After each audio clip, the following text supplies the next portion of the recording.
धीरेन्द्र शास्त्री जो कि हिंदू राष्ट्र बनाना चाहता है, इस मास्टर ने उनको क्या जवाब दिया है, वीडियो को देखिए और वीडियो को शेयर जरूर कर देना। बाबा को डॉक्टर की जरूरत है और लोगों को बाबा की। किस मैं इतना समझ लो, बाबा को डॉक्टर की जरूरत है, अंधभक्त को गोबर की जरूरत है।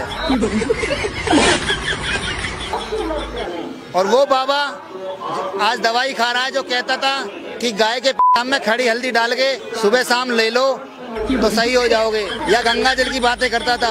वो बाबा बिस्लरी का पानी क्यों पी रहा है? अब गंगा जल मंगवाते ड्रम में, वो पीते या गाय का पीते खड़ी हल्दी डाल के।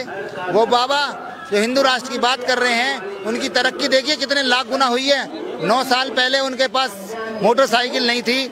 वो भगवान, वो ये सबसे लेटेस्ट भगवान है, 28 साल का, और ब्लूटूथ वाला भगवान है। अपने कान में ब्लूटूथ लगा लेता था और लोगों से कहता था मैं तुम्हारी पर्ची निकाल रहा हूँ। बाकी दोस्तों, कुलदीप भाई ने जो कुछ बोला इसको लेकर आपका क्या बोलना है? आप लोग वीडियो को शेयर जरूर करें।